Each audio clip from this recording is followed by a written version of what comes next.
the the disappointment of not finishing these last couple of games. We've been, once again, just right on the doorstep of getting it done, but haven't quite been able to get over the hump here in the second half of the season. And listen, there's a part of disappointment with that you can't ignore. It's there. It's when you compete at the highest level and when you set out big goals and you go for it, every now and then you're going to come up short, and you can't.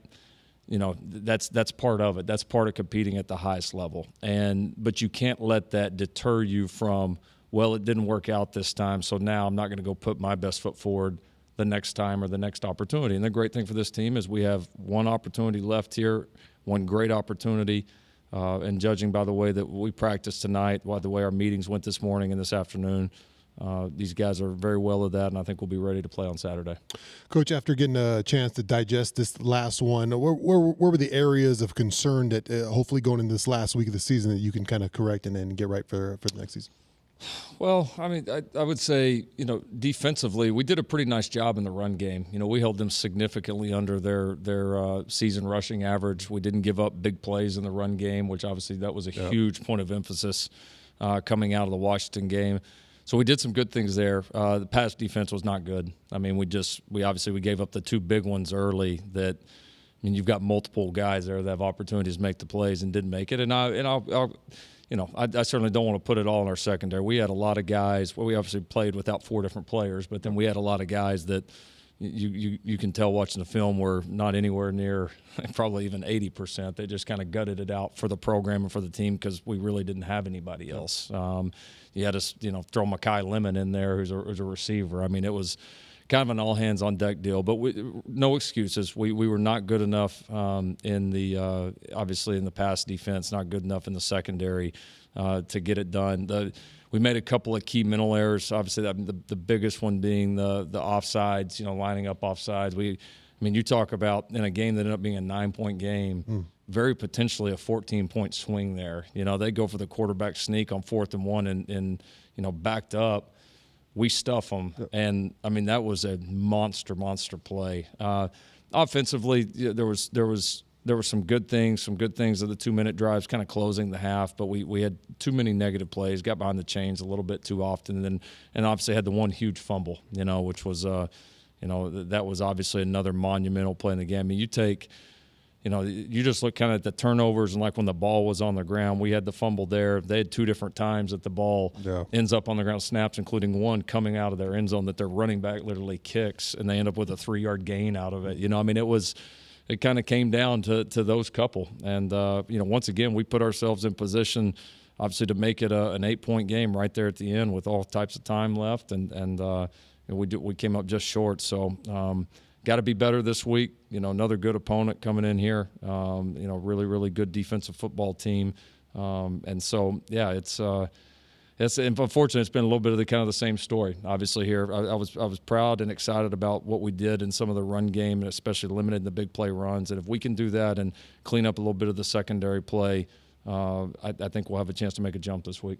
You mentioned the secondary having their hands full, and really that's been the case for most secondaries that have played Oregon. Bo Nix is flirting with breaking the FBS record for a completion percentage in a season. What about his game, and what about that offense, and what about the Ducks in general have allowed them to have that consistent production week in and week out this season? Yeah, they've done a good job. They're pretty strong at kind of all levels of the offense. You got the most experienced quarterback in college football history.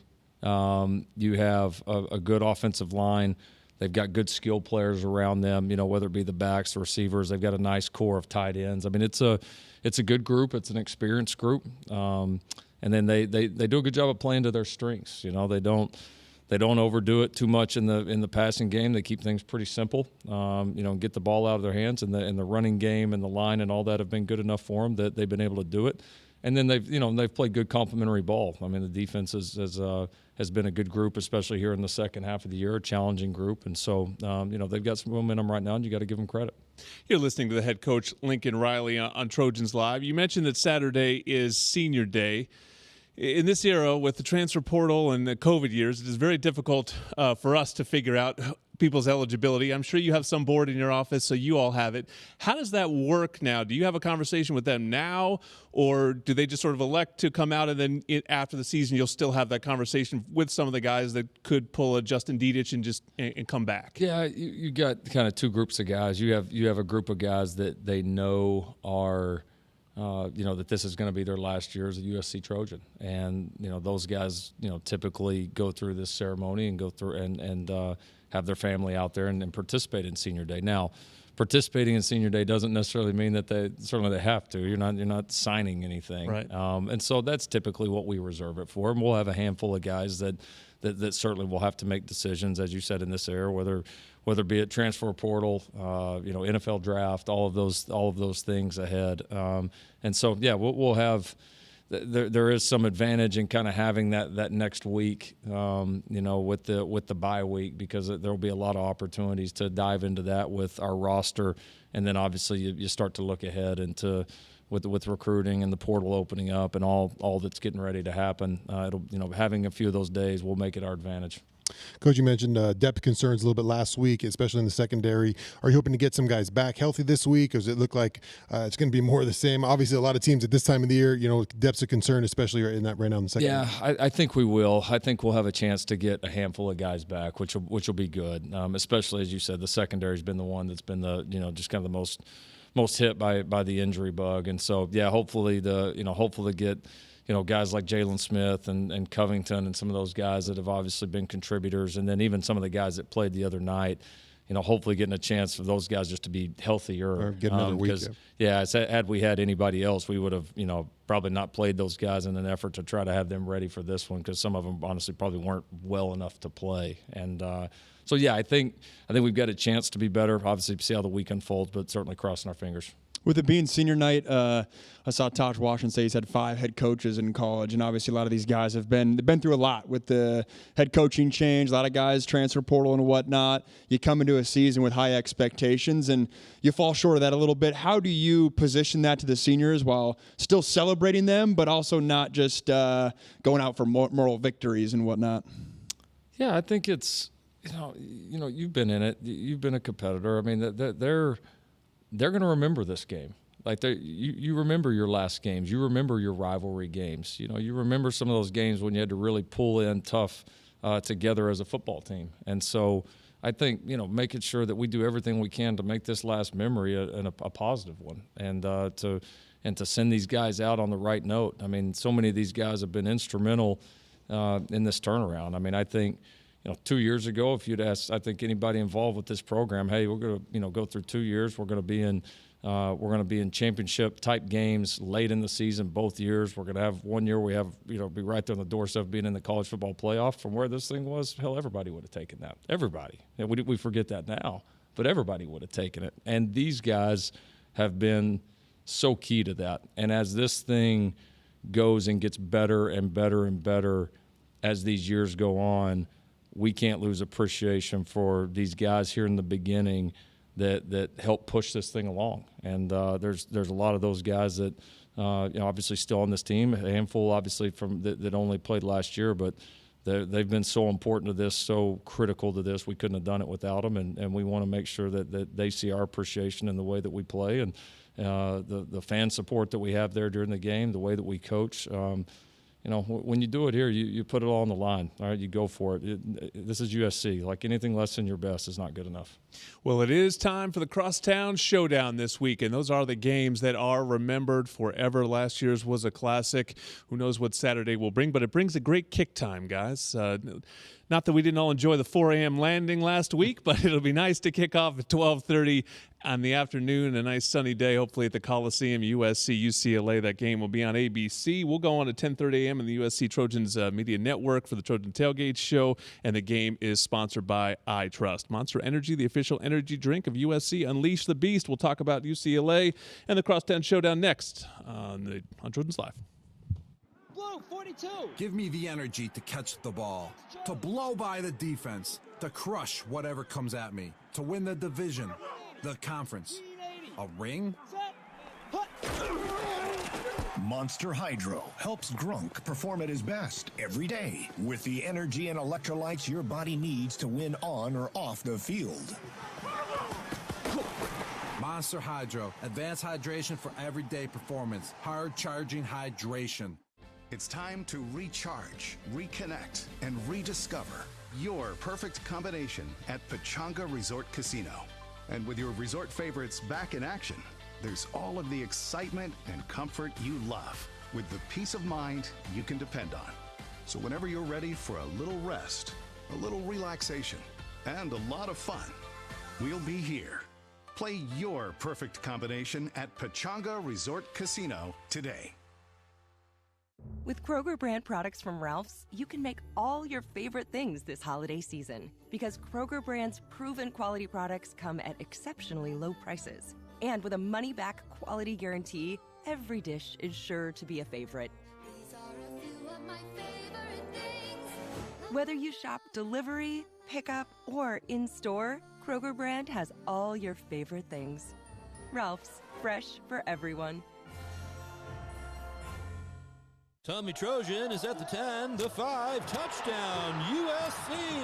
Make big plays on the field and in life. With iTrust Capital, you can buy and sell crypto 24/7 with the tax benefits of a retirement account. That's right, invest in crypto with the tax advantages of an IRA. iTrust Capital is easy to use and has no sign-up fees. Don't be a Monday morning quarterback. Make big plays now. Visit iTrustCapital.com to start investing today. iTrust Capital, the official cryptocurrency platform of the USC Trojans. Taxes and conditions may apply. Fees apply. Cryptocurrencies are a speculative investment.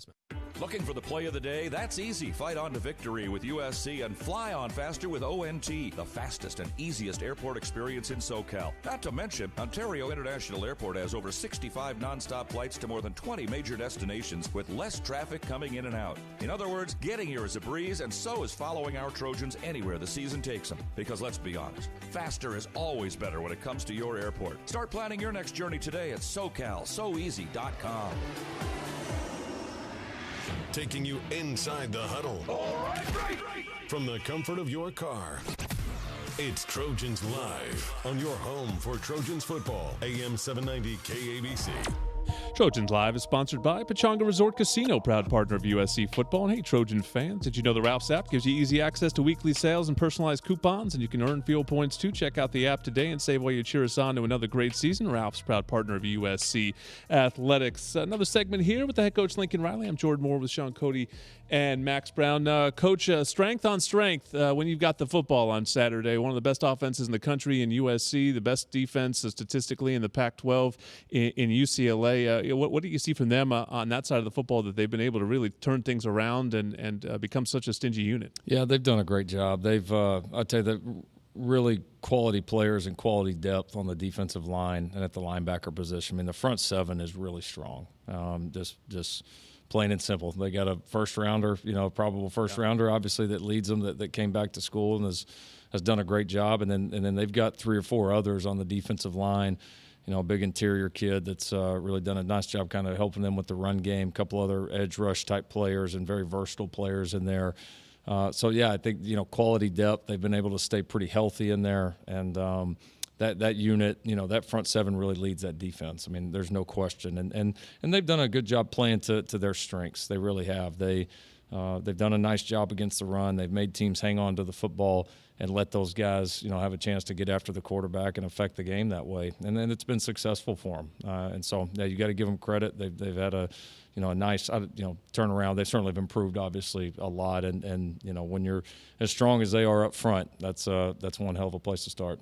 Yeah, offensively, it hasn't been the same for the Bruins. A little struggle on that side. A bunch of quarterback rotation. Really haven't found home there at the quarterback position. Early on in the season, looked like they were running the ball pretty successfully, but now defenses kind of know maybe a one-dimensional team. Now, what do you see from them offensively? Yeah, like you said, I mean, the quarterback kind of carousel that they've had a little bit is certainly, it looks like it's affected them. Yeah. And Chip's as good as anybody at getting the quarterbacks to play at a high level, but it's hard to play, with that many guys, and they've had some injuries and all of that. And so, and they're, they had some really good playmakers last year. Some really dynamic guys, some guys that are really experienced. I mean, losing obviously the Charbonnet, who really, obviously, Dorian was tremendous last year too, but Charbonnet I thought was the one that really, really made them pop. And so, you can tell they're missing a few of those guys. They've had their moments where they've shown some explosiveness, and as you said, they've had some games they've really run the ball well. So, we're going to get their best effort. Like we understand that. They're going to get ours too. And so we'll see what happens with the quarterback situation and be ready for anything and everything. Flipping it back to our roster, I want to ask you about Deuce Robinson. It feels like his role has steadily increased throughout the season. And I know when I first heard about him, I heard tight end. I was like, all right, sweet, it's a tight end weapon. He's been more of an outside receiver role, which I'm sure in some regard is, hey, he's a younger guy. It's, as his body matures, maybe that role increases. But I guess, what have you seen from him in practice that has allowed him to elevate his role? And then long term, is the vision for him to stay outside or start playing inside the box? Yeah, Deuce has done a really nice job. He's improved a lot throughout the year. Been impressed that he's been able to, like all young guys, he's had a few mistakes in games, but then he's been able to come back and make a lot of big plays too. Like the Washington's a great example. He had the drop on one of the third downs, but then comes right back after, blocks a punt. Had the huge reception there late in the game. Made some plays for us the other night. So he's a really, really talented kid. For a freshman, he's very detail oriented. There's a lot of maturity with him, and he's just growing and gaining confidence fast. And he is a pretty tough matchup out there. I mean, there's just not many guys with that type of size and that type of athleticism. So yeah, I feel like he's still scratching the surface in a lot of ways, but yeah, I think to the point where we have enough confidence that he's starting to play a pretty regular role for us offensively. And if he keeps growing and progressing, not just this year, but obviously throughout his career, there's no telling where that could take him.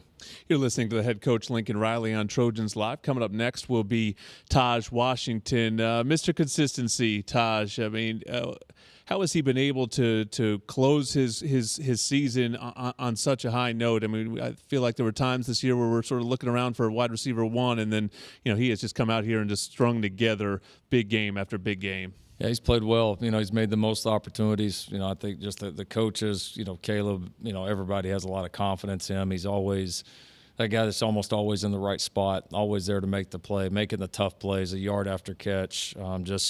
There is just such a reliability factor with this kid and has been since the day we walked in the door. So, yeah, it's been cool to see him, kind of take that over and really kind of take the reins as our lead receiver. And, you're happy for kids like that, man. He's paid his dues in this program. He's paid his dues in college football.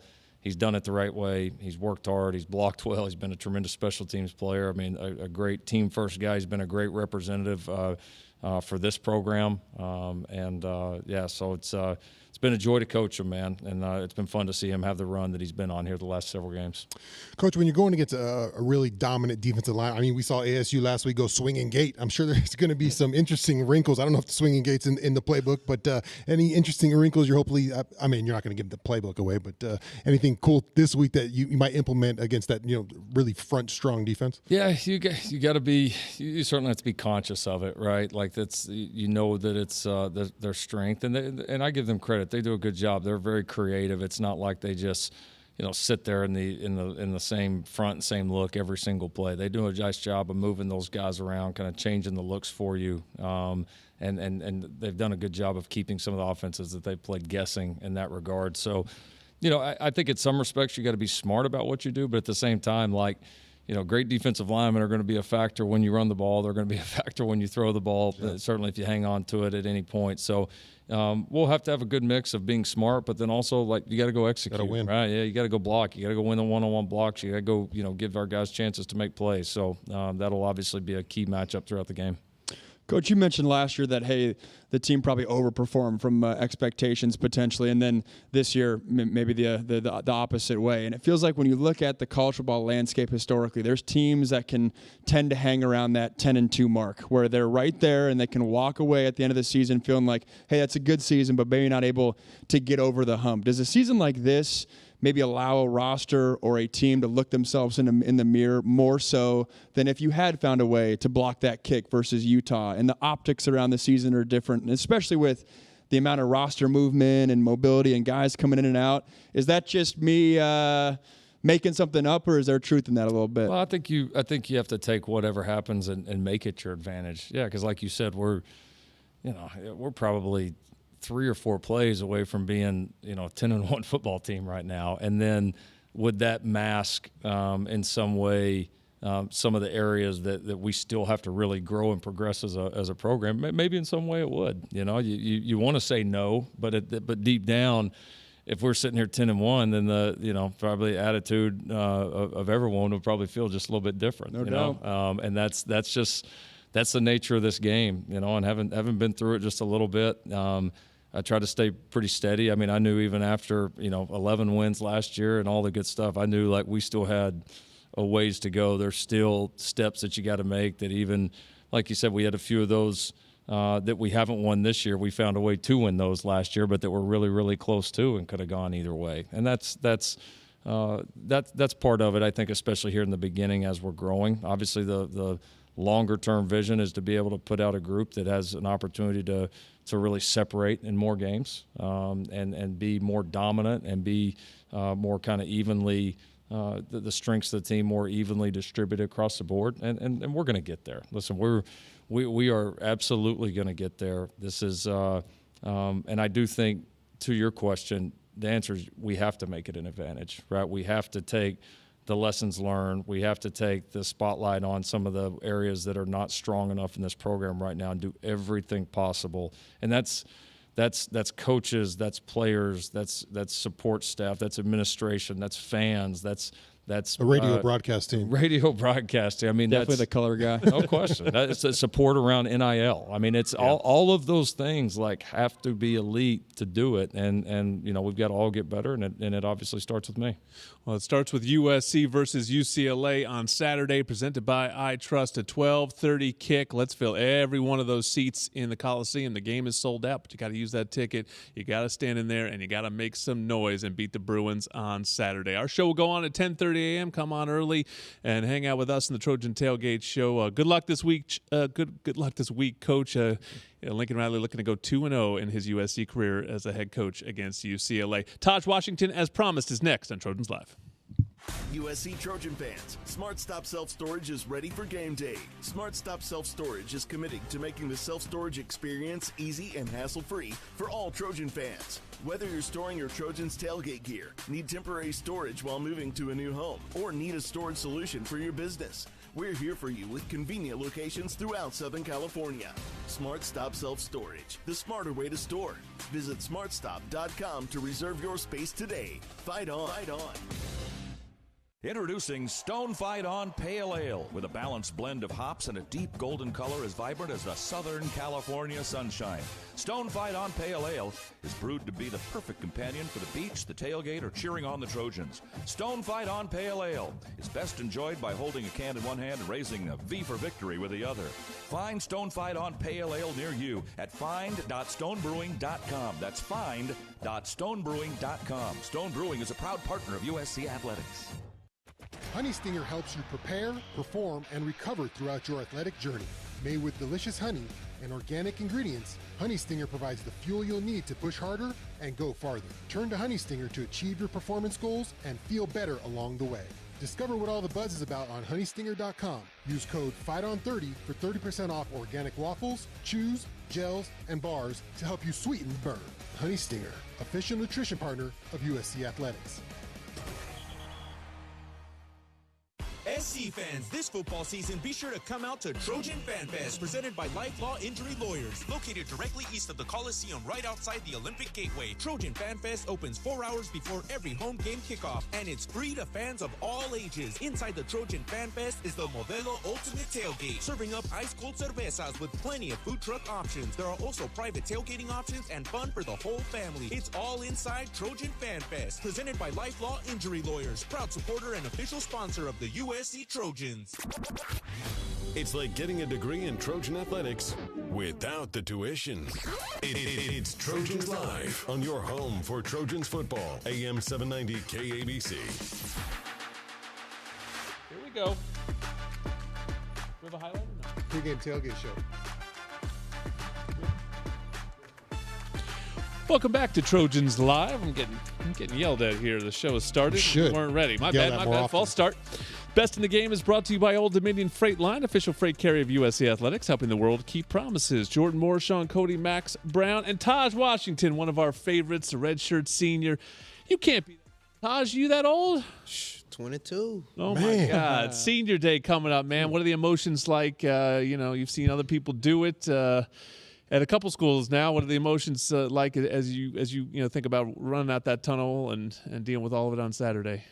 Just it ain't hit me yet, but just trying to soak up, the moment, taking it day by day right now. So when that time comes, it's crazy that it came so fast, so just trying to prepare mentally for it, definitely. Tahj, talk about the consistency, man. I think when I think of you now as a player, we've been together a couple years, and it seems like every season the season goes on, you get better and you just become more reliable. You become someone Caleb is trusted in.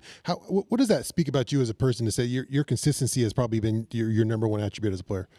It's just how I approach each day. You got to create them type of habits to become a consistent player. You just got to be a consistent person. I feel like how you do anything is how you do everything. Yeah. So just taking pride in everything that I do and trying to put my best foot forward has really helped me create the habits to put myself in and be able to take advantage of each opportunity presented. Yep.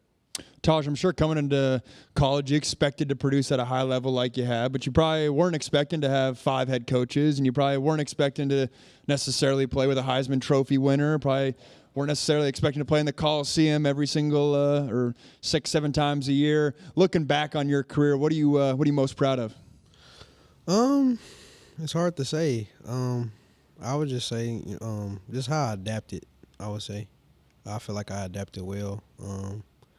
Feel like I left the impact, whoever came or whoever went, like they got to know me and know who I am, I would say. What's been the key to you? We never talk about like the life of somebody moving around, right? And you're a Texas guy, and then you play in the South. You come out to Los Angeles. It feels like you have adapted really well. How have you been able to do that? What have you enjoyed about your life in becoming a Trojan and becoming a Los Angelino? It's been a great experience, I would say. The cultural difference, is huge. Obviously, being from the South, of course.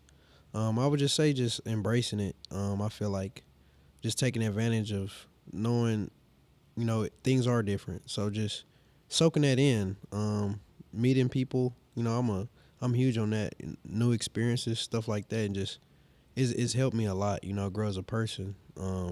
Which has helped me. Help people. Back home. A new perspective per se, I would say. Yeah, you didn't really grow up with this rivalry, but you've experienced it now a couple times, and it's what does it mean to you as a player, this rivalry against UCLA?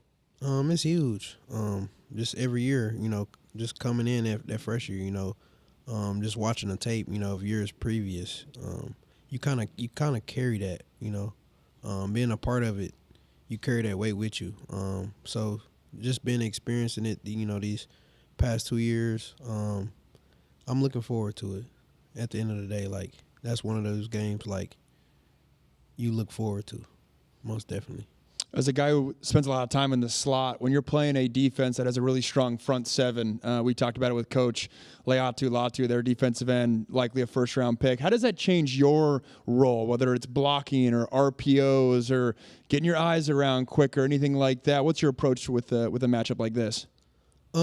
Just being precise on route running, I would say. Being quick in and out of breaks. He might, pressure or whatever. Just being available, if need be. You're listening to Tahj Washington on Trojans Live, and we've talked about Tahj's cooking exploits in the past. And I'm wondering, do you view cooking as sort of a respite, something that gives your mind a break from football, or is it something that post football you might want to explore? I would say both. If that's something I want to explore, that's something I love. Like, there's just a passion I've always had since I was younger. I just love the experience, with coming with, providing food and cooking for people. Just those are some of the best times that I can think back on, and many people can think back on. You know, they might not remember what they ate, but they remember how they felt. You know what I'm saying? Absolutely. Yep. Sounds like a serious thing he's talking about. This is not just for fun, Jordan. He's a serious man about his cooking. Well, I've seen him do many different styles, and I want to ask him before you jump in, what's your favorite style of cooking? Coming from a pizza man like myself, what's your favorite style of cooking? What region of the world do you prefer to cook from? Back home, of course. There you go. That's what I'm most familiar with. You know, just Southern food, stuff like that, soul food, barbecue, you know, things like that. But every chef I've ever heard of, I don't know if you have this spirit, Sean, because you're more of a owner than you are a chef per se. True. But it's this wanting to give. It's this wanting to take care of people. See, I think I look at it, I'm like, oh, I love eating. You know, I'd want to be cooked, but like it's more this idea of taking care of people, and it's serving is art. Right. Yeah, it's this idea of hospitality. Yeah, definitely. Like sometimes, you know, I won't even cook for myself to eat. You know, it's for chefs just eat like peanut butter and jelly. Yeah, they cook a whole night and then they go home and eat a bowl of cereal. It's definitely like I'm always last to eat. Like I just got to be last to eat. Who's the biggest fan of your food on the team, and who's the biggest critic? Ooh, that's hard to say. If you get a win on Saturday, who's texting you like, dude, you got to chef something up? Okay. Biggest fan, I would say Kyron Hudson for sure. He support all the way. We just did some at his house last night. I would say critique Austin, because you know we live right by each other. So if I make something new or anything, like I'll take it to him to like, hey, let me know. What'd you cook last night? Last night what I do? We did chicken and waffles, and then we did like greens. You know. The chicken and waffles is an LA thing. Know, did they even have that? Some slight. Before, do they have that in the South now? Because that's an LA thing. That's definitely an LA thing. Yeah. I think it's progressed, you know, with TikTok, you know, and everything like that. You know, the world is more connected. Yes. Connected. Yeah. Globalism. All right, Chef Tahj, man, cook up a win on Saturday, USC versus UCLA. We can't wait to see you out there. Enjoy coming out of that senior tunnel and have a big game against the Bruins. We're looking forward to it. Don't wait until game time to plan for retirement. Open your free iTrust Capital account today and get your crypto IRA. iTrust Capital is the official cryptocurrency platform of the USC Trojans. USC women's soccer got a big win in the first round of the NCAA tournament last week. This week, the challenge ahead is BYU. They're headed to Provo. Maribel Flores will tell us about us next on Trojans Live. Blue 42. Give me the energy to catch the ball, to blow by the defense, to crush whatever comes at me, to win the division, the conference. A ring? Monster Hydro helps Grunk perform at his best every day with the energy and electrolytes your body needs to win on or off the field. Monster Hydro, advanced hydration for everyday performance. Hard charging hydration.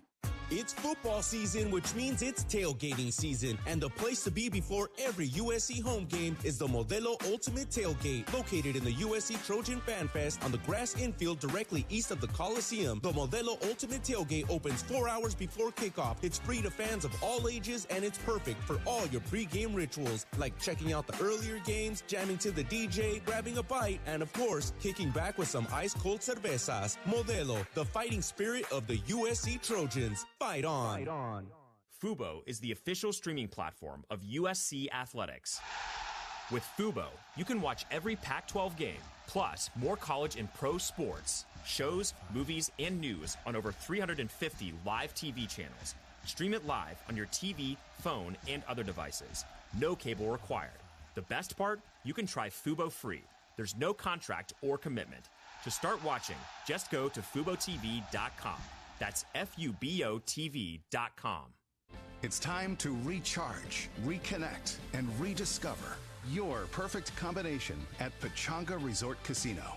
And with your resort favorites back in action, there's all of the excitement and comfort you love, with the peace of mind you can depend on. So whenever you're ready for a little rest, a little relaxation, and a lot of fun, we'll be here. Play your perfect combination at Pechanga Resort Casino today. It takes hard work to be the best in the game. Planning, commitment, resilience, sweat. That's why Old Dominion Freight Line, the #1 national LTL carrier for quality, works hard to be the best in the game and is proud to support those striving to be the best in theirs. Old Dominion Freight Line, official freight carrier of USC Athletics, helping the world keep promises. Cue up the band. Because Trojans Live is back exclusively on your home for Trojans football, AM 790 KABC.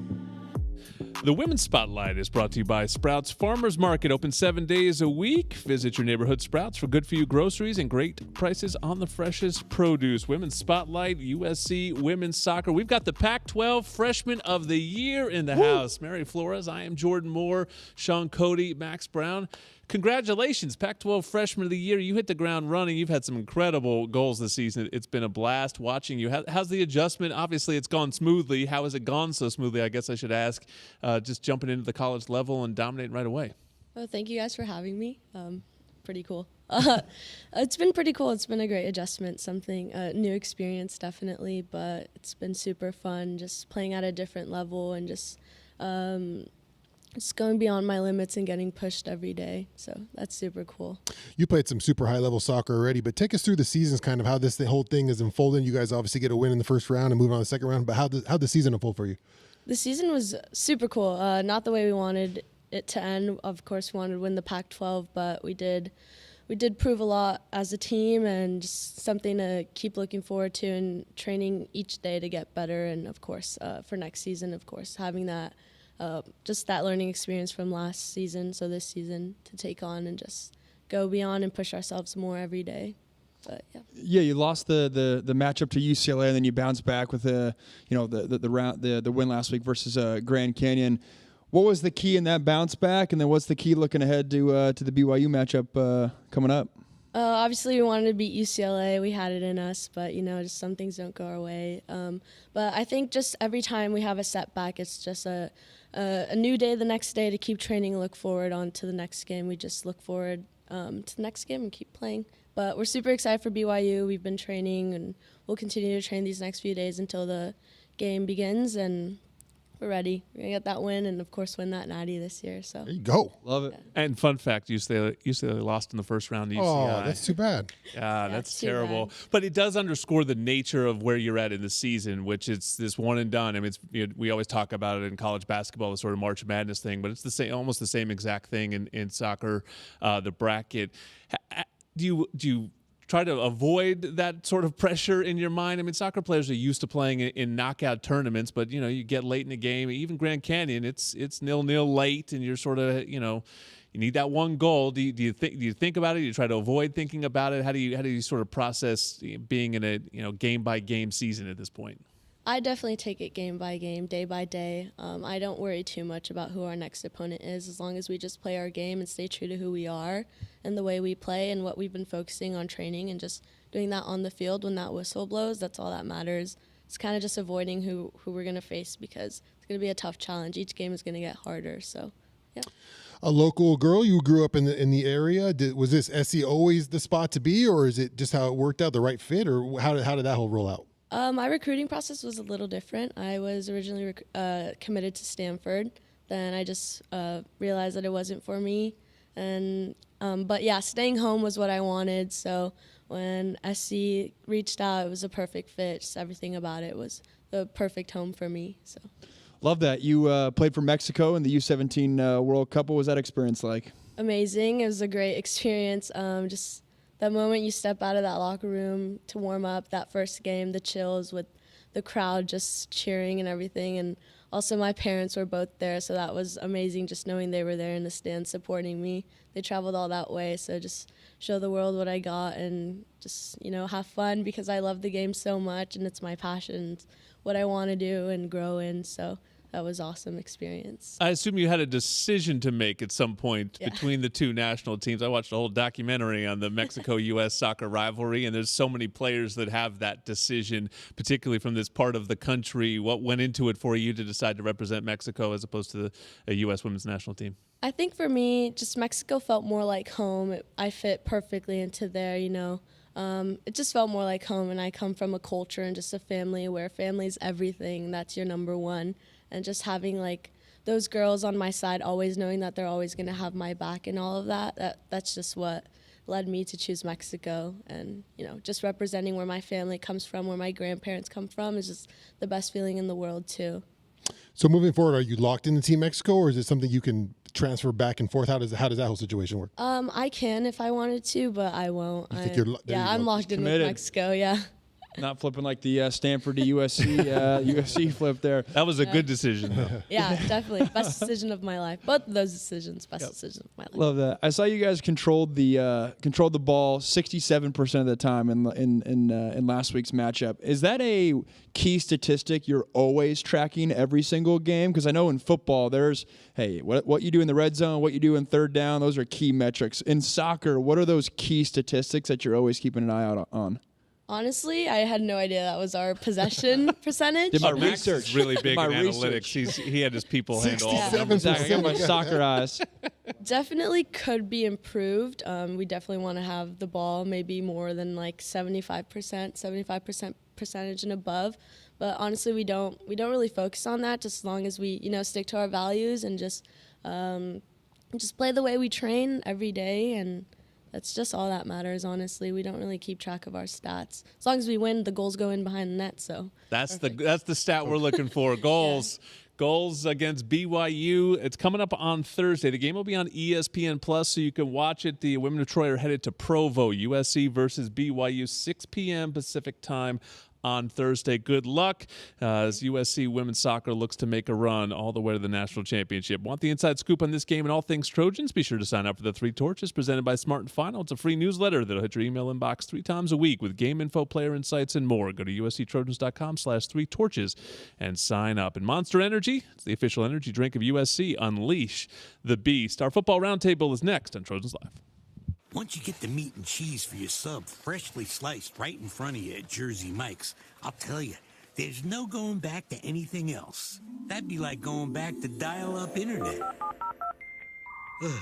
Am I connecting to space to order Jersey Mike's? Any day now. Okay, it's about to connect. What? Who picked up the phone? Nope. There's no going back once you see it freshly sliced at Jersey Mike's. A sub above. Blue, 42. Give me the energy to catch the ball, to blow by the defense, to crush whatever comes at me, to win the division, the conference. A ring? Monster Hydro helps Grunk perform at his best every day with the energy and electrolytes your body needs to win on or off the field. Monster Hydro, advanced hydration for everyday performance. Hard charging hydration. Tommy Trojan is at the 10, the 5, touchdown, USC!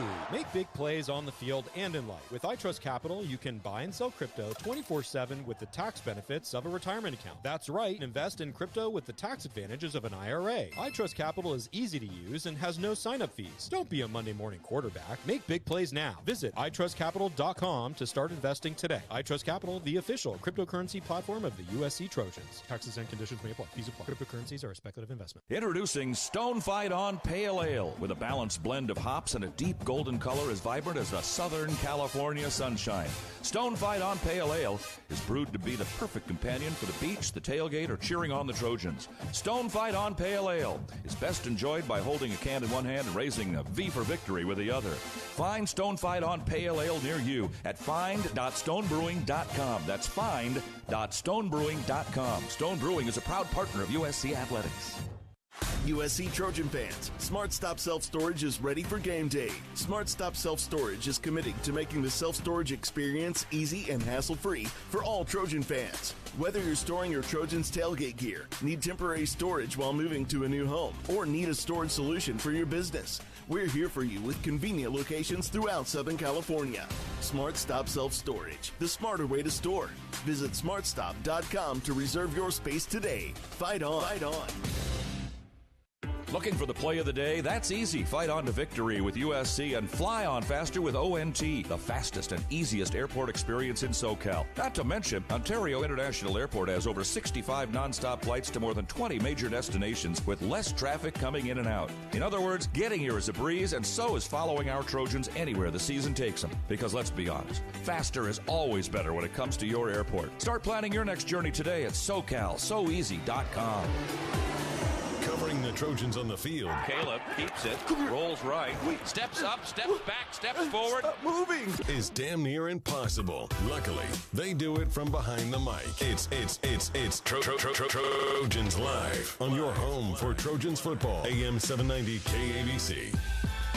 Fight on, Trojans, and fly on with ONT. Ontario International Airport is a proud sponsor of our USC Trojans. Visit SoCalSoEasy.com to book your journey through ONT today. And when you've got good beer and good vibes, it's all Buena. Stone Buena Vesa Salt and Lime Lager is Baja-inspired, imported from San Diego, located near you at fine.stonebrewing.com. Cheers. Jordan Moore, Sean Cody, Max Brown. Keely Orr, we missed you this week. Hello, I missed you guys. Keely was under the weather, didn't join us up in Eugene. You know, First game I missed since 2016, might I add. It was weird. It was really weird. Yeah, it must have been weird to watch it. I guess that's my first question. What was it like watching it on TV? It wasn't so great in person. Yeah, I'm sure. Yeah, it wasn't a great game. I mean, I think people were tweeting this at the time, but it looked like a game between two teams where one program had been recruiting in the trenches well for several years or a decade, and one had been missing on the recruiting trail. And you couldn't outpower that. It just looked like the trenches were where it really came down to. But it was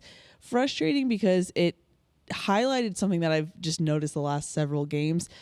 These top teams that USC's played, Washington and now Oregon, they looked beatable. Like these were teams where USC could be on top and they just couldn't get it done. So it's kind of frustrating to watch at home because I think you can see it more clearly than from the field, but definitely a frustrating one, I'm sure, for Trojans fans. Yeah, it's funny. It's a good point you make. That team was inherited from Mario Cristobal, and I saw a graphic the other day that had Oregon and Miami as two of the top 5 offensive lines in the country. He was very good at that. They inherited a lot on the line of scrimmage. I'm not entirely sure that there's more building that needs to be done here at USC in that regard. Sean, that seemed to be your real takeaway from the game when you were talking to Coach. Yeah, yes. I mean, it kind of just popped on the film, right? You watched one quarterback sit there in the pocket and kind of go through his progressions and do what he had to do, and you watched our quarterback kind of just wing it a little bit. He had to figure out a lot, but bullets were coming fast. And I thought Max made a great point with Coach about if you win some of those close ones and it feels a lot better, but now you kind of got to rip that Band-Aid off, right? And you got to really what really happened here, what really transpired. And if you had wins, like Max said, you might have not done that as much. So I think it's a good opportunity here to really self-evaluate what went wrong this year, how can we fix it, where we need to go about doing that, as opposed to getting those wins and then you feel like, we're just a little bit away, when in actuality there's some monumental moves that I think that's got to be made to get this thing really in the right trajectory. There's also some moves that may take some time, and I know that nobody wants to hear that. That's the last thing anyone wants to hear. You can acknowledge it. You can look in the mirror. I like, just taking offensive line, for example. I look at Alani Noah. I look at Elijah Page. There's some big bodies on that USC sideline that clearly aren't ready yet. But physically, you're like, okay, that's closer to where we're looking. It just may take time. That particular area is not the quick fix that, on both sides, is not the quick fix that, maybe getting a Jordan Addison was at wide receiver. I think what we're all getting at is the transfer portal can be a great supplemental factor to building your roster, but you still have to get it done at the high school ranks. And I think Oregon's the perfect example of that, right? Mario Cristobal recruited a high-level defensive front-wise, and they're able to go get Taimani from Washington. They're able to go get Jordan Birch from South Carolina, but it's not they're getting all 7 dudes from other programs, because even if those guys are skilled from a culture standpoint, I think, and maybe USC was guilty of this past year, is you get guys that are coming out here thinking, this is great. I'm playing with the Heisman Trophy winner in Sunshine, LA. This is going to be great. We're going to win a championship. But you get punched in the mouth, and I think there's something to be said about, going through these struggles to reset and say, hey, no, this is having these young guys experience this frustration that hopefully 1 year down the road, you're, reaping the benefits of that experience. And it underscores why we were so surprised by last season. It wasn't supposed to be be like it was last season. It was incredible. And that's why we were so shocked, because this is kind of more the reflection of reality this season. You know, you can't outpace recruiting. Recruiting, you have to have those layers that are slow, like you mentioned, Jordan. It's not fun. You got to do it for several years, and you got to have depth. And this team just doesn't have it yet. And that's just the hand that Lincoln Riley was dealt with. Like, there's only so much, like you said, what you can do through the transfer portal. Yeah, not play 9 straight weeks. You know, when we were at the beginning of it, we were like, oh, great. You know, we love football week in and week out. At the back of that 9 straight weeks, you're out there with Mekhi Lemon at corner, and you're going, man, would have been nice to have a bye week a month ago. And he's not making any excuses, but you know, hopefully that'll get figured out going forward. But this idea of your bye coming at the end of the season is not particularly ideal when, you know, your depth is just getting hammered right now. Yeah, especially, you know, this time of the year, every team is not feeling great. But like you said, you watch the game and you see Justin Dedich go out, you're like, oh my God, what's going to happen here? How are we going to plan those things? Because, I think we're also talking about like. At some point, a team has to go through this hard, like, scars. And coaches mentioned this year, you have to, that scar building on a team, and I think particularly, like, at the offensive line position, I think of a group of guys who just hang out together and around each other, and something to be said by, you know, you try to go out and get the right pieces and plug them in, but without those kind of scars and that tissue to kind of meld you together when it does get tough, it can kind of, I think it's easy to kind of pull apart. So a lot of that, I think, is, like you said, it's just time, and it's going to be painful for a little bit, and you gotta feel those scars in order to move forward, I think. I think the hard thing, Keely, you know, you have such a pulse of the fan base. The fans have already been scarred. Yes. You know, so this is the balance. This is the push-pull that I see when I look at social media or talk to fans. It's like they've been through the ringer for a decade now, you know, and so they're lumping this in. But to your point, Sean, this team is only 2 years old. This project is not even 2 years old. Separating those two things is sort of the problem. They're not looking at it. They weren't here before. They don't know about those problems. But when you see the fans, it's let me bring back a dozen years of scars, and that's the hard part, I think. And that just goes to the point even more that the instant gratification of last season makes it harder for you to understand that no, it has to take time. Like, this rebuild is going to take time, and so, you know, you have a Heisman winner that can cover up a lot of issues. What's that going to look like next season? You know, it's going to take time, and I think in the world of instant gratification, when you have last season as well, fans don't really want to hear what you have to say because it sounds like excuses, but in reality, like, you guys have done it, you've seen it, like, it takes time, but, you know, hopefully patience is key. Well, the good news is, I think Coach said having UCLA is the best, you know, tonic right now. You know, you have to go win the game, but it's the cliche is, you know, you throw the records out. Well, this is the kind of game you kind of want to throw your record out and just sort of play the game. And, you know, you guys have all played in this game and been a part of this rivalry. You know, it is just sort of a standalone, and they'll treat it that way. And I think for USC fans, it's interesting too. Coach, the first thing out of his mouth was how good this defense is. Yeah. First-year defensive coordinator, a young guy, had not been a coordinator before. His dad is Anthony Lynn, former Chargers head coach, and it's a reminder for SC fans. We'll see how Coach Riley approaches this coordinator hire, but that dude is one of the hottest names defensively in coaching right now. He chose Chip Kelly to go not the splash hire route, not the older, more established guy, and reaping the benefits of that now. It'll be interesting to see how Coach Riley approaches that in the next few weeks. Yeah, I thought you were going to say steal him away from UCLA. That's why I laughed. I was like, oh, maybe you are. Okay, never mind. Hey, sorry, Sean. Never know.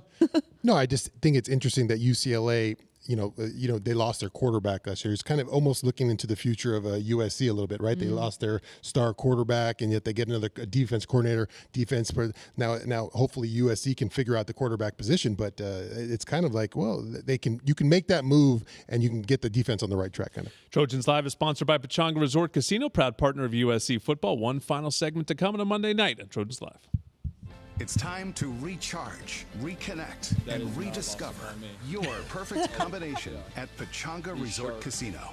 And with your resort favorites back in action, there's all of the excitement and comfort you love, with the peace of mind you can depend on.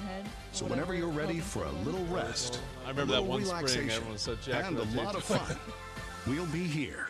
Play your perfect combination at Pechanga Resort Casino today. Where did he come from? While USC is making game-changing moves on the field, Athletic Brewing Company is changing up what's in the cooler while you enjoy the game. Athletic Brewing crafts great tasting and award-winning non-alcoholic beers that are fit for all times. When it comes to flavor, there's no competition. Try it for yourself. First-time customers can use code USC10 to get 10% off their first six-pack at athleticbrewing.com. Near beer, fit for all times. Exclusions and conditions apply. The mountains you climb may be stairs. The records you set may be personal. The fans you inspire Like, I always may think be you're about to, family. like, address me, and then I'm like, But you oh, don't no. need to be an athlete to get the same nutrition, energy, and hydration products Trojan athletes get. For that, you just need Honey Stinger. Nutrition specifically formulated to help you prepare, perform, and recover at your best. Honey Stinger, official nutrition partner of USC Athletics. Fubo is the official streaming platform of USC Athletics. With Fubo, you can watch every Pac-12 game, plus more college and pro sports, shows, movies, and news on over 350 live TV channels. Stream it live on your TV, phone, and other devices. No cable required. The best part? You can try Fubo free. There's no contract or commitment. To start watching, just go to FuboTV.com. That's FUBOTV.com. Covering all things SC. Touchdown, USC! It's Trojans Live on your home for Trojans football. AM 790 KABC. One final segment of Trojans Live on a Monday night of USC UCLA week. Big crosstown showdown at the Coliseum on Saturday, presented by I Trust. That game will kick off at 12:30. Our over-under is presented by Pechanga Resort Casino, proud partner of USC Athletics. Well, you guys have gotten to see some Heisman candidates this year. One of our own, the last couple of weeks at the very least. This is an easy one. Over-under 1.5 Heisman finalists from the Pac-12. I found out today that they have locked it at 4 Heisman finalists. So it used to be a moving number, but Katie Ryan told me it is 4 now. So 1.5 Heisman finalists from the Pac-12. Over-under. Over. Yeah, I was going to say that's. Got Nix and Penix. Thanks for the easy one, Jordan. You think they're both locks? Yeah, I think so. Yeah, I'm trying to think. What J.J. McCarthy is he? I think J.J. McCarthy has a very good chance. I think Marvin Harrison Jr. has a very good chance. They're both going to have some huge games late. I think Jaden Daniels is the stat candidate. Obviously Caleb maybe has a chance of being a finalist. I think wins and losses probably hurt him repeating. But, yeah. Everybody over? Yes, sir. I could very well see the winner of the Pac-12 championship, assuming they both take care of the Beavs, being the Heisman Trophy winner. Yeah, I agree with you. Trojans Live is a production of USC Sports Properties and Playfly Sports. Our executive producer is Drew DeHart. Our producer is Rick Cutler. We've got Ben Conroy here, keeping Ben. us on time. Thanks so much, Ben. Who we got back in the studio? Herman? Hey, Herman. Have a good Monday. To everyone out there, hey, hanging there with us, Trojan Tailgate Show on Saturday, our last live one from the Coliseum. Enjoy it. We'll be on YouTube. Fight on, everybody. Thanks so much. You can't spell victorious without USC. 4th and 9. This is the ball game. Takes the snap, steps up in the pocket, throws for the end zone. It is caught. Touchdown, USC. Trojans Live was presented by Monster Energy.